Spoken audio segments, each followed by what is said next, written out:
गांव में धनीराम नाम का सेठ रहता था। वह बहुत ही धनवान व्यक्ति था। उसकी दो पत्नियां थीं। पहली पत्नी का नाम था रमा और दूसरी पत्नी का नाम था मीना। छोटी पत्नी मीना दिखने में बहुत ही खूबसूरत थी। उसके काले घने बाल थे। उसकी सुंदर नीली आंखें थीं। पर बड़ी पत्नी रमा ज्यादा आकर्षक नहीं थी, इसलिए सेठ मीना को ज्यादा प्रेम करता था।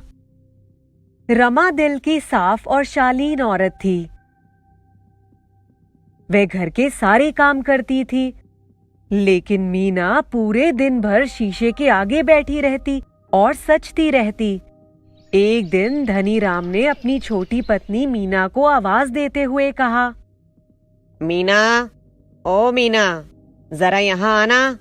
परंतु तब मीना अपने बाल संवार रही थी, तो उसने सेठ की आवाज सुनकर भी जवाब नहीं दिया।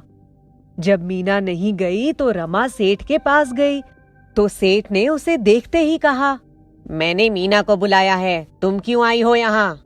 मीना अपने बाल संवार रही थी, तो मैं आ गई। कोई काम है तो बताओ। तभी मीना भी वहां आ गई और आते ही रमा पर चिल्लाने लगी, मुझे आने में देर क्या हो गई? तुमने तो मेरी शिकायत करना ही शुरू कर दिया।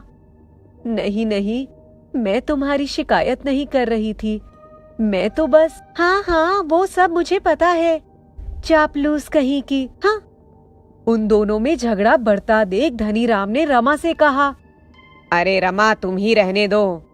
क्या छोटी छोटी बात पर झगड़ा शुरू कर देती हो? जाओ मेरे लिए एक गिलास पानी लेकर आओ। जब रमा पानी लेने के लिए गई तो धनीराम ने मीना से कहा, सुनो, मैं व्यापार के लिए दूसरे शहर जा रहा हूँ। 1 महीने बाद लौटूंगा। पर तुम ये बात रमा को मत बताना, क्योंकि मैं चलते समय उसका मनहूस चेहरा भी नहीं देखना चाहता हूँ। हाँ ठीक है, पर आप मेरे लिए शहर से नई साड़ियाँ और गहने लेकर आना। उन दोनों की बातें रमा ने चुपके से सुन ली थी और सेठ की ऐसी बातें सुनकर उसे बहुत बुरा लगा।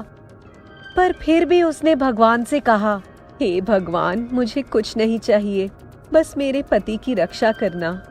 सेठ के जाने के बाद रमा के प्रति मीना का व्यवहार और ज्यादा बिगड़ गया था और हर छोटी छोटी बात पर वे रमा पर चिल्लाने लगती। एक बार दोनों में कहा सुनी हो गई तो मीना ने रमा से कहा, तुम कुरूप हो, तुम्हें कोई प्यार नहीं करता, तुम किसी भी काम के लायक नहीं हो। मीना की ऐसी बातें सुनकर रमा बहुत ज्यादा दुखी हो गई और घर छोड़कर जंगल में चली गई। जंगल में जाने पर उसने एक पेड़ देखा जिसके नीचे कचरा पड़ा था। तो रमा ने कहा, ओहो, इस पेड़ के नीचे कितनी गंदगी है, मैं यहाँ सफाई कर देती हूँ। और रमा ने जैसे ही सफाई की तो वह पेड़ बोलने लगा, तुम एक नेक दिल इंसान हो, तुम्हारे सारे दुख इस कचरे की तरह साफ हो जाएंगे। इस पर रमा ने पेड़ को शुक्रिया कहा और आगे चली गई। आगे चलने पर उसने एक केले का पेड़ देखा जो केलों के भार की वजह से एक तरफ झुक गया था। ये पेड़ तो झुक गया है, इसे सहारे की जरूरत है। उसके बाद रमा ने एक लकड़ी लगाकर झुके पेड़ को सहारा दिया तो वह पेड़ भी बोलने लगा, जैसे तुमने मुझे भार की वजह से गिरने से बचाया है, वैसे ही तुम भी हमेशा दुखों के भार से बची रहोगी। रमा ने केले के पेड़ को भी शुक्रिया कहा और आगे चली गई। आगे चलने पर उसे एक पेड़ दिखा जो लगभग सूख चुका था। अरे, इस पेड़ को तो पानी की जरूरत है, नहीं तो ये सूख कर मर जाएगा। और रमा पास के तालाब से पानी लाकर उस पेड़ को डालती रही तो वह सूखा पेड़ अचानक से हरा भरा हो जाता है और बोलने लगता है, जिस प्रकार तुमने मुझे वापस खूबसूरत बनाया है, वैसे ही तुम हमेशा खूबसूरत रहो। जाओ पास के तालाब में डुबकी लगा कर आओ। और रमा ने पेड़ के कहने पर तालाब में डुबकी लगाई। देखते ही देखते वे किसी परी के समान खूबसूरत हो गई और उसका चेहरा भी चमकने लगा। अरे वाह, मैं तो बिल्कुल ही बदल गई। धन्यवाद, तुमने मेरी सहायता की। और फिर रमा जल्दी से वापस अपने घर गई। तो मीना उसे देखकर बिल्कुल चौंक ही गई। तुम तो बिल्कुल ही बदल गई हो। आखिर तुम इतनी खूबसूरत कैसे हो गई? तो रमा ने उसे सारा वाकया सुनाया। तो मीना ने कहा, मैं भी वहां जाऊंगी और तुमसे भी ज्यादा खूबसूरत जादुई चेहरा लेकर आऊंगी। हाँ। उसके बाद मीना रमा के बताए रास्ते पर जाती है तो उसे भी वही पेड़ दिखते हैं, पर उनकी तरफ ध्यान नहीं देती। तो एक पेड़ ने खुद मीना से कहा, मेरे आसपास बहुत कचरा पड़ा है, तुम थोड़ा साफ कर दो।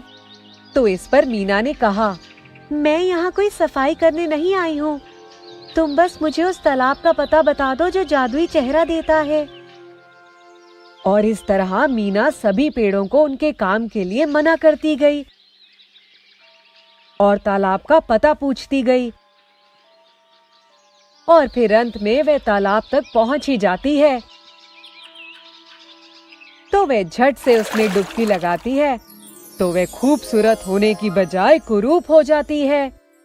ये देख मीना चिल्लाने लगी, तुमने मेरे साथ ऐसा क्यों किया? तो पेड़ों ने जवाब दिया, ये तालाब वैसा ही चेहरा देता है जैसा तुम्हारा मन है।